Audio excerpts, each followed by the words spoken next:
Cape Town. नाम लेते ही आप लगभग समुद्र की हवा का स्वाद ले सकते हैं, समुद्र से आती हवा को महसूस कर सकते हैं। यह एक ऐसा शहर है जो आपके दिल में उतर जाता है। टेबल माउंटेन की तलहटी में बसा केप टाउन बहुत कुछ देख चुका है। पहले शिकारी संग्रहकर्ताओं से लेकर यूरोपीय उपनिवेशवादियों तक, रंगभेद से लेकर जीवंत लोकतंत्र तक, हर अध्याय ने अपनी छाप छोड़ी है। केप टाउन को एक कारण से मदर सिटी कहा जाता है।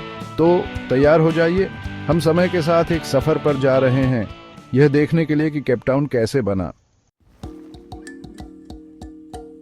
यूरोपीय जहाजों के आने से बहुत पहले यह भूमि खोई खोई और सैन लोगों की थी। सैन अपनी विशिष्ट क्लिक भाषा के साथ कठोर केप वातावरण में जीवित रहने में माहिर थे। वे धनुष और तीर से शिकार करते थे। उनका जीवन प्रकृति से जटिल रूप से जुड़ा हुआ था।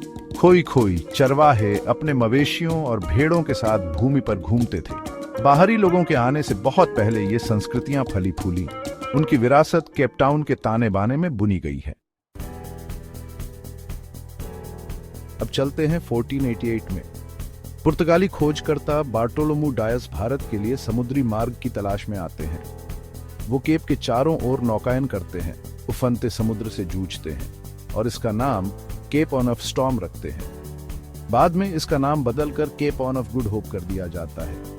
डायस के आगमन ने केप में यूरोपीय रुचि का द्वार खोल दिया। 1652 में डच ईस्ट इंडिया कंपनी ने टेबल बे में अपनी दुकान स्थापित की।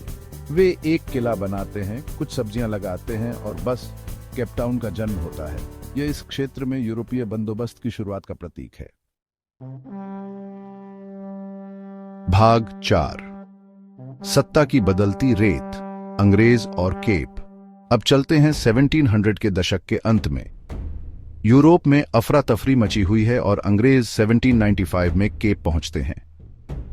वे इस रणनीतिक बंदरगाह पर फ्रांसीसियों के कब्जे से चिंतित हैं, इसलिए वे नियंत्रण अपने हाथ में ले लेते हैं। 1806 तक अंग्रेज यहां बसने के लिए आ चुके हैं। वे अफ्रीका और एशिया के अन्य हिस्सों से गुलामों को लाते हैं। वे खोई खोई और सैन लोगों को उनकी जमीन से खदेड़ देते हैं।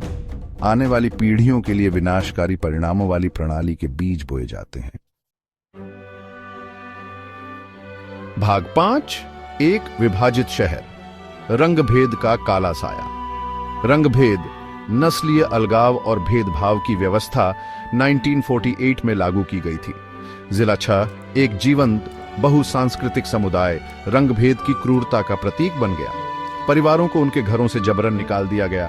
तट से कुछ ही दूर रोबेन द्वीप रंगभेद के खिलाफ संघर्ष का पर्याय बन गया। नेल्सन मंडेला और अनगिनत अन्य लोगों ने वहां वर्षों कैद में बिताए। अंधेरे समय में भी प्रतिरोध की भावना कभी नहीं मरी। विरोध, संगीत और दृढ़ संकल्प के माध्यम से उन्होंने एक स्वतंत्र और समान दक्षिण अफ्रीका की आशा को जीवित रखा।